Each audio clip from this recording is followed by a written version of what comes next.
her basic obedience. She heals great. She sits, stays. She's actually a very well-behaved dog. Oh, that's great.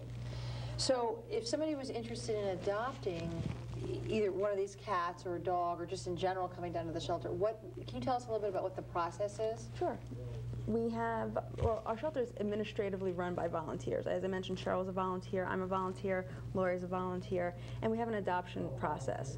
So when someone's interested in adopting a cat or a dog, they can fill out an application online and send it in, or they can come during our open house hours. We have open house hours every evening that's run by volunteers. Okay. It's 6 to 8 o'clock, and on the weekends, 2 to 4. Okay. So you would come in, you would fill out an application, you would look at the cats that we have available if you hadn't already picked one out on our website, because many times people have spotted somebody that caught their eye, and they come in specifically to say, I'd like to meet Lily. Yeah. But if you didn't look on the website, you know, one of our counselors will talk to you and ask you questions about your lifestyle, and then we'll try to match you up with the appropriate companion. So for people who've had animals before, they have a sense of what they're getting into, and then it's just a question of matching the right personality animal with the family. For those who haven't had animals before, what do you say to them in terms of helping them really understand what's required?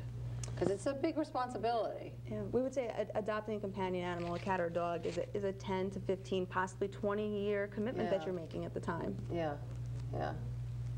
So you talk to families a little bit about what's required, and yeah, we would also like to meet everyone that's in the household as well. Because if someone comes in to fill in an application, they could be living with grandma, they could be living with younger kids, older kids, and we just want to make sure that everybody in the house has met the animal that they're adopting as well. So do you ever have? Oh, I'm sorry. Go ahead. And also, what kind of lifestyle?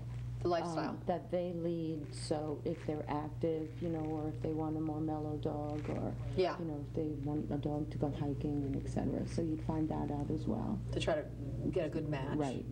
So have you ever had an instance where a family, it ended up not being a good match and you got the animal back? Well, we do ask if the adoption doesn't seem to be working out, that you would meet with our trainer, for instance, if it's a dog, and they could work through any potential issues. And if it really wasn't a match, we'd ask everyone that has a DAWS animal to give DAWS the chance to take the animal back. Okay, so that would be their first point. Yes. Okay. And then for families, we mentioned earlier, who have an animal that they want to surrender, again, they would contact you, and then would there be a whole application process as well, or they would? With surrendering, it's specific to either a cat or a dog. Typically, we do have a wait list, because we do get so many requests. So then you would be asked to fill out something, and then if we had immediate availability, perhaps in the cat program, it would be seen by the vet and then intaked. And with the dog program, we'd ask to meet with our trainers, so they can assess some if there's any behavioral issues that we need to be aware of. Okay, and then, so it's all run by volunteers?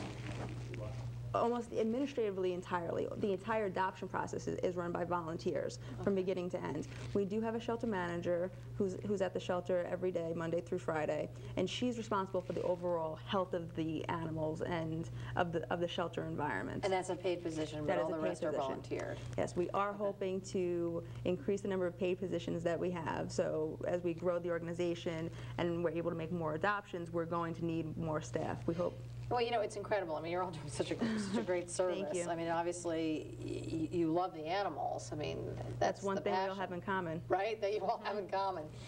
So, how does the organization get its funding? Well, most people would think that we get our funding through adoptions. Our adoption fee for a dog is $200. Our adoption fee for a cat depends on if it's a cat or a kitten. It's $75 for an adult cat or $25 for a kitten.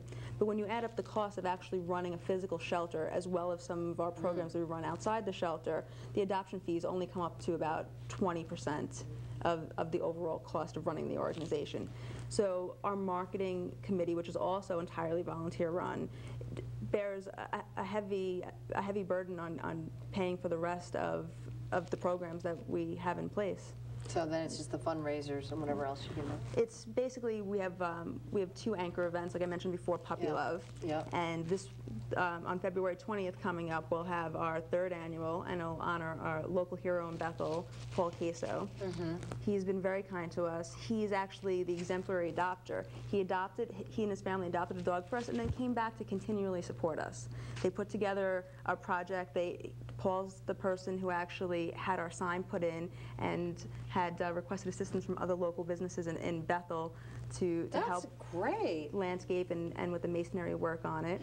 Well, that's what I was going to ask you. What do you hear from families who adopt? I mean, obviously, he's one of your star families, but do you hear a lot that families come back and keep you informed on how the animals are doing? We get a lot of happy tales, and I think the reason that we do that is because... No pun intended.